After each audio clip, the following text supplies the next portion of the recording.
गांव के बाहर एक पुराना और वीरान मकान था। लोगों का कहना था कि उस मकान में अलीसाबेल नाम की एक लड़की की आत्मा भटकती है।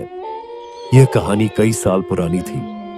अलीसाबेल उस गांव की एक मासूम लड़की थी, लेकिन गांव के कुछ स्वार्थी लोगों ने उसे जादू टोने का दोषी ठहराकर मार दिया।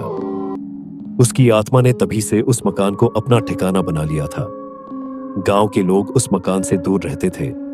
कहा जाता था कि जो भी उस मकान में गया वह कभी लौटकर नहीं आया।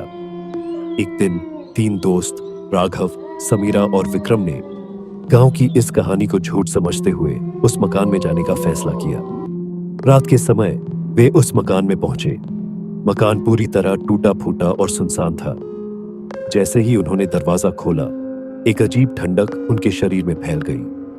मकान के अंदर कदम रखते ही उन्हें दीवारों पर अजीब चित्र और लाल रंग से लिखे कुछ शब्द दिखे। समीरा ने डरते हुए पूछा, क्या हमें यहां से वापस नहीं जाना चाहिए? लेकिन राघव ने उसे हिम्मत दिलाई और आगे बढ़ने को कहा। अचानक उन्हें एक धीमी आवाज सुनाई दी, जैसे कोई रो रहा हो। उन्होंने आवाज की दिशा में जाना शुरू किया। जैसे जैसे वे करीब पहुंचे, रोने की आवाज तेज होती गई। वे एक कमरे के दरवाजे पर पहुंचे, जो खुद ब खुद खुल गया। कमरे के अंदर एक पुरानी झूले वाली कुर्सी पर एक औरत की छाया बैठी हुई थी।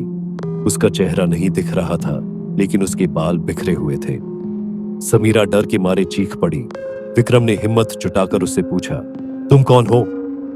अचानक वह छाया उठी और गुस्से में चीखने लगी, मुझे इंसाफ चाहिए। कमरा जोर जोर से हिलने लगा और दीवारों पर खून की बूंदें टपकने लगी। तीनों डर से भागने लगे, लेकिन मकान का दरवाजा बंद हो चुका था।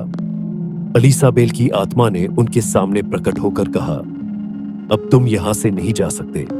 जो भी इस मकान में आता है उसे मेरे दर्द को सहना पड़ता है। राघव ने हिम्मत करके पूछा, तुम्हारे साथ क्या हुआ था? अलीसाबेल ने रोते हुए अपनी कहानी सुनाई। उसने बताया कि कैसे गांव के कुछ लोगों ने उसके साथ अन्याय किया और उसे बदनाम करके मार दिया। उसकी आत्मा को तभी से शांति नहीं मिली। राघव ने कहा, हम तुम्हारी मदद करेंगे, बताओ हमें क्या करना होगा? अलीसाबेल ने उन्हें एक प्राचीन मंदिर में जाकर एक विशेष अनुष्ठान करने के लिए कहा, लेकिन उसने यह भी चेतावनी दी कि इस काम में बहुत खतरा है। क्या वे तीनों उसकी आत्मा को शांति दिला पाएंगे या अलीसाबेल का क्रोध उन पर भारी पड़ेगा? तीनों ने अलीसाबेल की बात मानी और उससे पूछा, इस अनुष्ठान के लिए हमें क्या करना होगा? अलीसाबेल ने कहा, गांव के पुराने शिव मंदिर में एक मंत्र का पाठ करना होगा, लेकिन ध्यान रखना, मंदिर में मौजूद शापित प्रतिमा को छूना मत, वरना तुम सब मेरी ही तरह फंस जाओगे।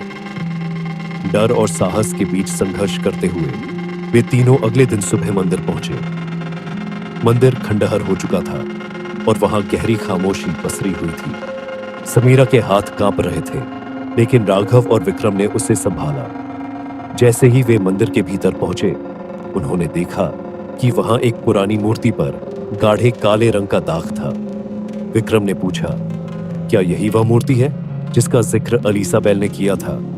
तभी हवा तेज हो गई और चारों ओर अजीब अजीब आवाजें गूंजने लगी। समीरा ने कहा, हमें जल्दी मंत्र पढ़ना होगा, नहीं तो कुछ अनहोनी हो जाएगी। राघव ने पुस्तक निकालकर मंत्र पढ़ना शुरू किया, लेकिन तभी मूर्ति से एक धुआं निकला और अलीसाबेल की भयंकर छवि प्रकट हुई। उसने गुस्से में कहा, तुमने मुझे धोखा दिया, इस मूर्ति को छुआ गया है। विक्रम चौंककर बोला, लेकिन हमने इसे नहीं छुआ। तभी अलीसाबेल ने कहा, यह मेरे क्रोध का आखिरी परीक्षण था। जो यहां आएगा उसे अपनी सच्चाई साबित करनी होगी। तुमने साहस दिखाया है, अब मैं मुक्त हो सकती हूं।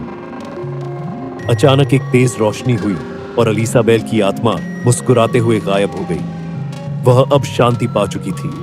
मंदिर में एक अजीब सन्नाटा छा गया, लेकिन तीनों दोस्तों के चेहरे पर राहत थी।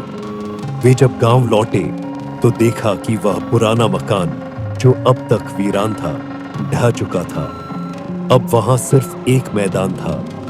लोगों ने इसे चमत्कार माना और अलीसाबेल की कहानी हमेशा के लिए गांव की यादों में रह गई।